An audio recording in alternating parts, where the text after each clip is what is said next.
Здравствуйте. На телеканале «Новый век» программа «Вызов 112», в студии Эльвира Фазлиева. И сегодня мы расскажем, как двое неизвестных зашли в квартиру одного из домов на улице братьев Касимовых и несколько раз ударили ножом внука хозяйки. Покажем, в каком состоянии водитель и пассажир Рено поехали ночью перекусить. Я вообще не в теме. И почему их заподозрили в угоне. А также момент наезда на пешехода в Нижнекамске, замыкание в Тинчуринском театре и последствия проезда водителем такси на красный свет на Мамадышском тракте. А что делать? Рыдать? Орать я уже поорала. Все это в ближайшие 10 минут. Полиция Казани разыскивает двух молодых людей, которых заподозрили в нападении на молодого человека и нанесении ему нескольких ножевых ранений прямо у него дома. Камера домофона в подъезде дома на улице братьев Касимовых зафиксировала, как два молодых человека заходят внутрь. Бабушка пострадавшего потом рассказала, когда в дверь позвонили, открыла она. На пороге стояли двое мужчин, один высокий, второй чуть ниже, оба крупного телосложения. Были в капюшонах и масках, спросили ее внука. Мешать разговору она не стала и ушла. Прибежала, услышав крики, и увидела, как гости бьют его ножом. Испугавшись, нападавшие убежали, а бабушка вызвала скорую помощь и полицию. Установлено, что двое неизвестных лиц пришли домой к потерпевшему, и один из них нанес ножевое ранение мужчине. Пострадавшего 25-летнего мужчину госпитализировали в медицинское учреждение. Полицейские проводят комплекс разыскных мероприятий по установлению и задержанию нападавших лиц.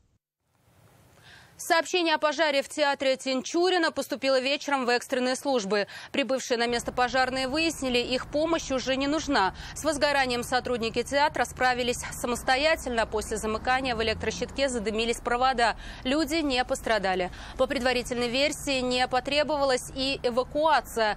Как раз закончилось представление, и все зрители вышли самостоятельно. Рено Дастер с сильно нетрезвым водителем и еще более пьяным пассажиром остановили автоинспекторы ночью на улице Кулахметова в Казани. Водительское удостоверение мужчина, сидевший за рулем, предъявить не смог. Прав у него нет уже 10 лет. Автомобиль никому из них не принадлежит. Замок зажигания был сломан, но автомобиль был заведен ключом. Как сознался пассажир, машину он взял у своей тети, причем без спроса. После выпитого очень захотелось есть, но пешком до заведения питания они с товарищем дойти бы не смогли. Я вообще не в теме. Он пытался делать вид, что не знает ни водителя, ни кому принадлежит автомобиль. Уверял, что в салоне в момент остановки его не было. То есть товарищ этого не знаешь, да? Нет. Но вскоре во всем сознался, рассказал. С другом пили, захотелось поесть и решили добраться до кафе. Но пешком дойти бы не смогли. Помощников в передвижении с пункта А в пункт Б увидел в автомобиле своей тети. Как пришла мысль поехать на ее машине, уже и не помнит. Как получилось? Ругаться будет? Нет. Она вообще знает, нет? Нет. Первый раз так или нет? Или брал уже? Да. Первый раз? Сам за руль сесть не решился, посадил своего товарища. Как выяснили автоинспекторы, водительских прав у него нет уже 10 лет. Не стал продлевать удостоверение. Признаки опьянения у обоих были видны невооруженным взглядом. Водителю предложили пройти экспресс-тест на наличие алкоголя в организме. Скрывать, что пил, мужчина не стал.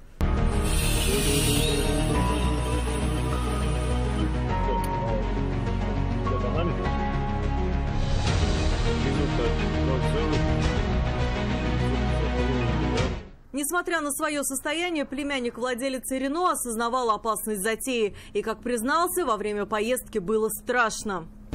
Было. Было страшно? Ничего не скажу.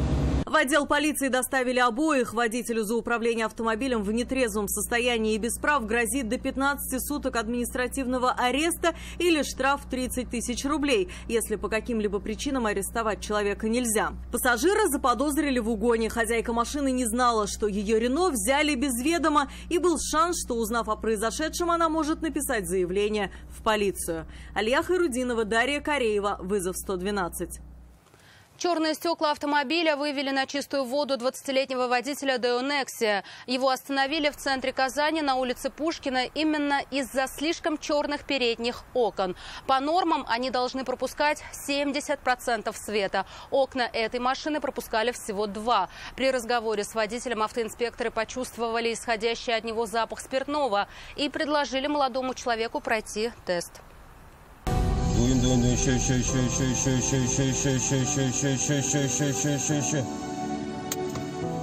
Идет анализ. 479 миллиграмм на литр.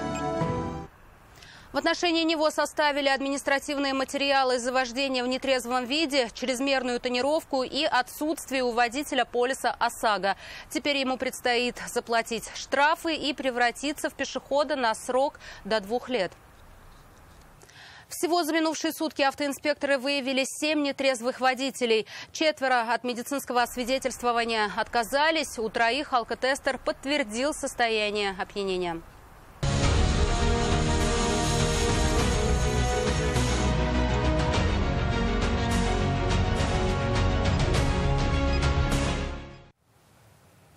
Восемнадцатилетняя девушка, пассажирка такси, пострадала в результате столкновения Hyundai Solaris с Kia Picanto на перекрестке Мамадышского тракта и улицы Натана Рахлина. Именно туда надо было таксисту отвезти пассажирку. Они практически доехали до пункта назначения.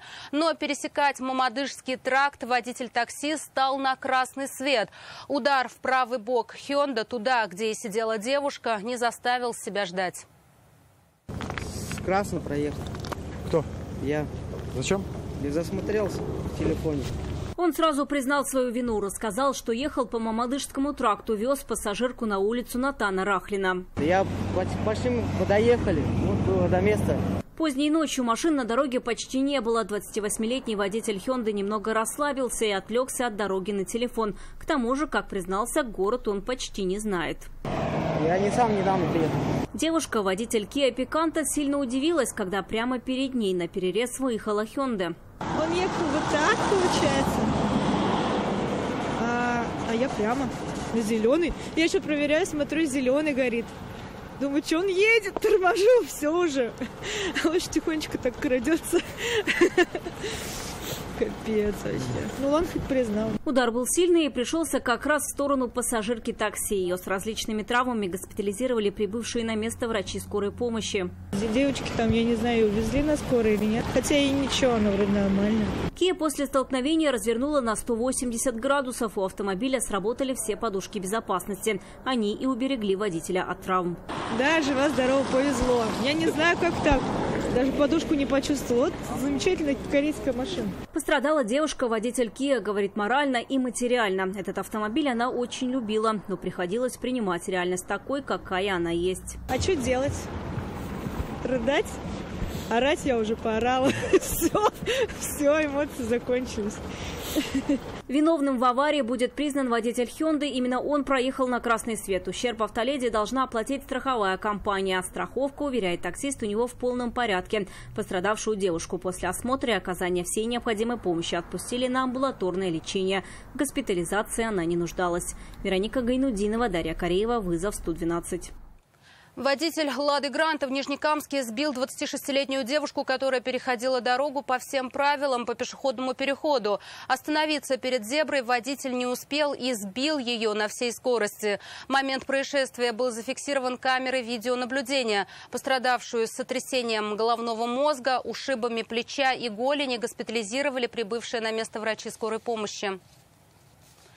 Сильно разволновался при виде челнинских автоинспекторов 26-летний житель Ульяновской области. «Опель» под его управлением остановили сотрудники ГИБДД на контрольном посту полиции при въезде в Автоград.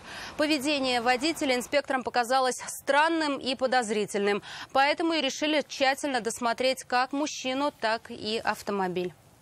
Во время досмотра автомашины на заднем сиденье обнаружен и изъят матерчатый мешочек, внутри которого находилось 4 свертка с порошкообразным веществом, обмотанных красной изолентой. Исследование определило, что изъятое является синтетическим наркотиком массой около 4 грамм. По данному факту решается вопрос о возбуждении уголовного дела. Это все, о чем успели вам рассказать. Обо всех происшествиях вы можете сообщать нам по телефону 570 50 50 или на мобильный 8 98 69 112 112. Также мы доступны и в социальных сетях. Присылайте видео, снятое вами. В студии была Эльвира Фазлиева. До встречи и не бросайте вызов судьбе, вдруг она его примет.